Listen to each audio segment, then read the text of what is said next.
This is a Sports Catastrophe production. Hey there, hello, ho, there's Jeff Goddard, and welcome you to another Sports Catastrophe birthday boy. And the birthday boy for today, September the 25th, is a basketball icon. Yes, he's not as famous as the big boys like Kareem Abdul-Jabbar, Will Chamberlain, Larry Bird, or even Dr. J. He started his career with the Buffalo Braves in the NBA, and you can't believe it. It's like Buffalo had an NBA team? Sure, they sure did. This man was the star of Buffalo for many years, and then he got traded away to the Knicks. So he played for Buffalo, New York, the Knicks, Boston, Detroit, New Jersey Nets, and LA Lakers and the Sixers. He went 14 years in the NBA, was the MVP in 1975, winning 2 NBA titles with the Lakers,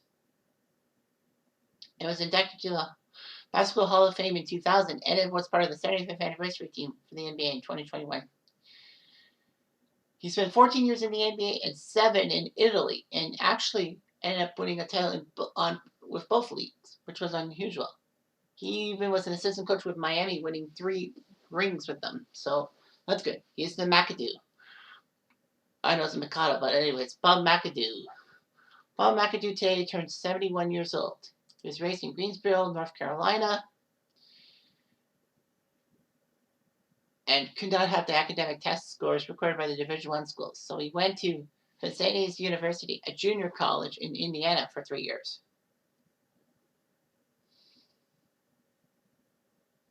He was a junior college legend. Played at the Pan Am Games in 71 for Team USA and did well. And for some strange reason, he got transferred to the University of North Carolina. So he played for UNC for 1 year because he spent 3 years, of course,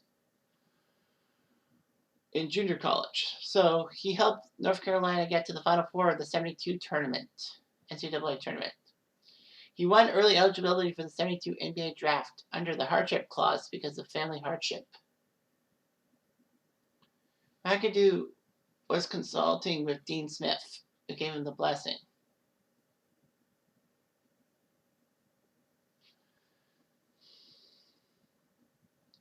Anyway.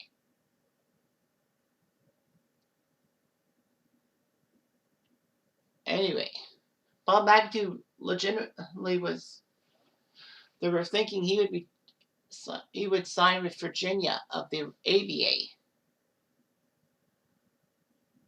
But a lot of people said that it was going to be nulled and voided anyway because McAdoo was too young to sign the contract. So the ABA draft made him the number 1 pick, but it didn't work. So it was the time for the 1972 NBA draft. With the number 1 pick, Portland took LaRue Martin instead of McAdoo. Portland won the coin flip with Buffalo to get the number 1 pick, and Portland went with LaRue Martin. Not the last time Portland would make a stupid move with their first pick. My first pick overall was Greg Oden, but he was injury prone, so can't blame him too much.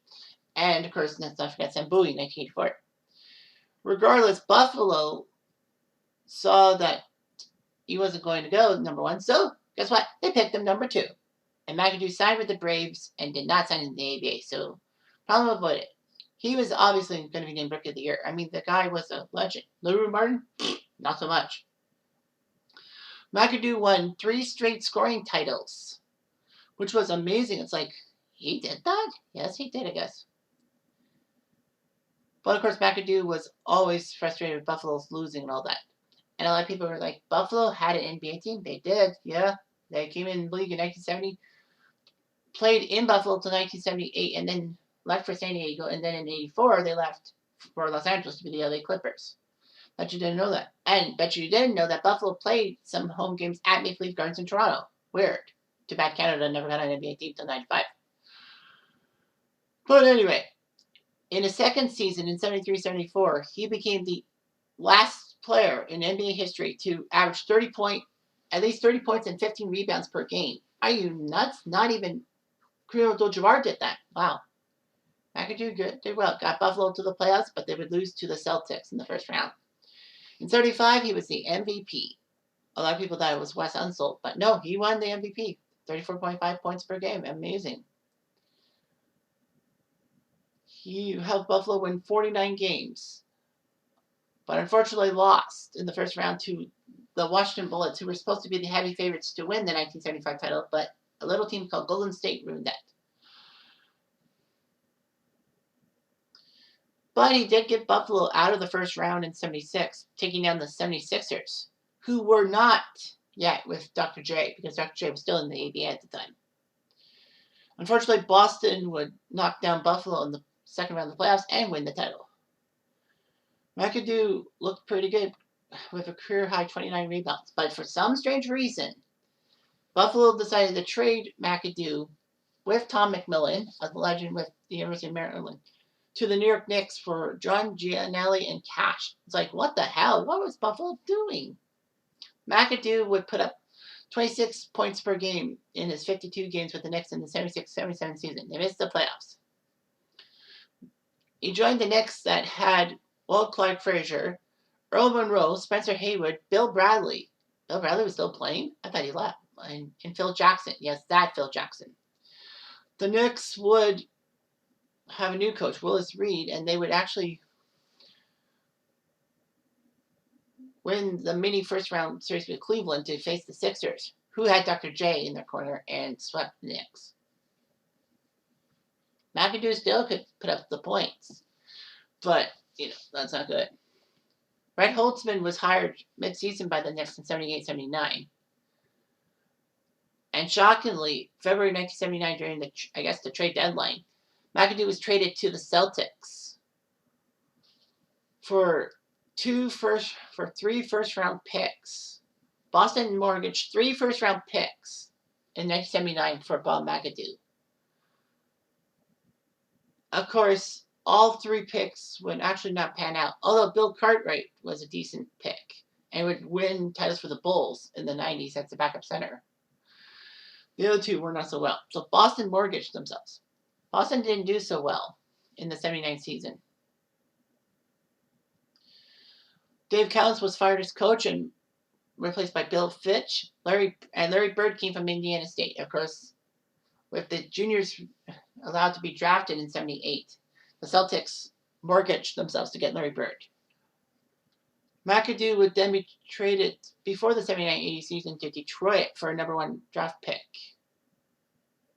and a number 13 pick.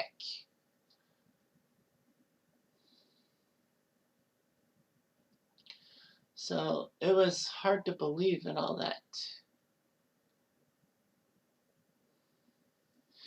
But the funny thing about that number 1 draft pick in 1980 was that was the exact pick which the Celtics had to trade to Golden State for the want of one Robert Parrish and the number 3 overall pick, which they used for Kevin McHale. That's why people didn't know, and I didn't even know that either.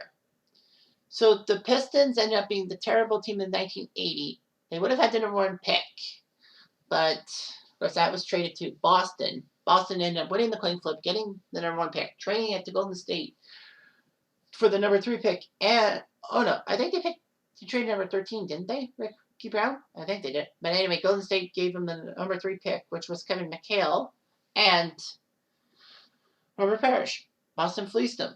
Poor McAdoo was victimized by it. And the Pistons really sucked. Dick Vitale even coached the Pistons before going to NCAA basketball and being a legend, baby. He only played 6 games with the Pistons, which was stupid. McAdoo claimed he was healthy and all that.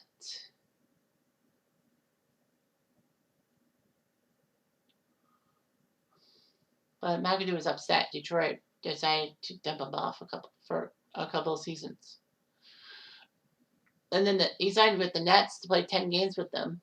Didn't play the good team. And then the Nets decided to trade him on Christmas Eve 1981 to the Lakers for an 1983 second-round pick. McAdoo wasn't playing for the Nets, but the Lakers needed someone as Mitch Kupchak was hurt. So, of course, McAdoo couldn't even play because he had to have bone spurs removed from his foot. McAdoo thought his career was over, but because they lost Kupchak, they needed to fill the void. And McAdoo he was there for the Lakers in 82 and 85 winning the titles. So McAdoo got revenge on Buffalo, got revenge on the Knicks, got revenge on Boston, got revenge on Detroit and the Nets by winning a title and being a key reserve for the Showtime Legend teams. He was frustrated he wasn't a starter and felt like people like Jim Brewer, Mark Landsberger, and Kurt Rambis didn't deserve to start in front of him. But he sacrificed himself to be part of championship teams. So it was good and all that. McAdoo only played 27 minutes in the 1982 NBA Finals, but the Lakers won the title. McAdoo almost had an offer coming to him from the Sixers, but he decided to stay with the Lakers. It was a good idea. McAdoo helped the Lakers win the 85 title. He was the sixth man. He knew what to do. But after the 85 season, they didn't re-sign him. They wanted Mo Lucas to be the sixth man. But, I mean, no regrets. I mean, McAdoo had 2 titles. In 1986, he signed with the Sixers and played 29 games for those guys. But they got shocked by the Milwaukee Bucks in the semifinals. So, the Sixers knew what they were doing. But he retired as a Sixer. In his career, he scored 18,787 career points for Buffalo, New York, Boston, Detroit, New Jersey, LA, and Philly. But he decided to play in Italy after his NBA career happened. And he was one of the best American players ever seen in Europe. He helped Olimpia Milano win the FIBA Cup in 1988. And he retired in 1992 at the age of 41. That's amazing. How he lasted 7 years in Italy. McAdoo worked 25 years with the Miami Heat organization, being an assistant coach for 19 seasons, winning 3 NBA titles. He's been a scout and community liaison for Miami.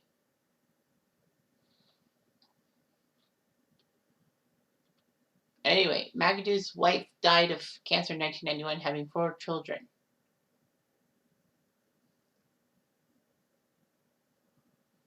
He would remarry to Patricia, and they would have 2 children.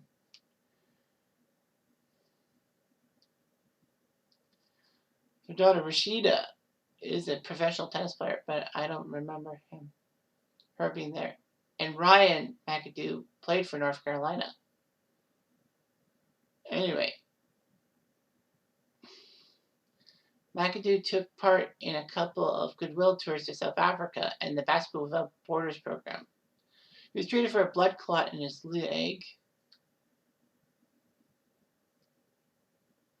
And anyway, McAdoo was inducted to the Hall of Fame in 2000.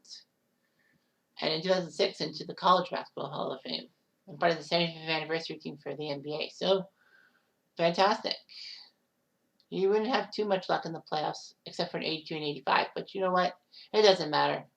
He made all those teams that dump him off pay dearly. And that's all that matters. Anyway, I'm Jeff McAdoo.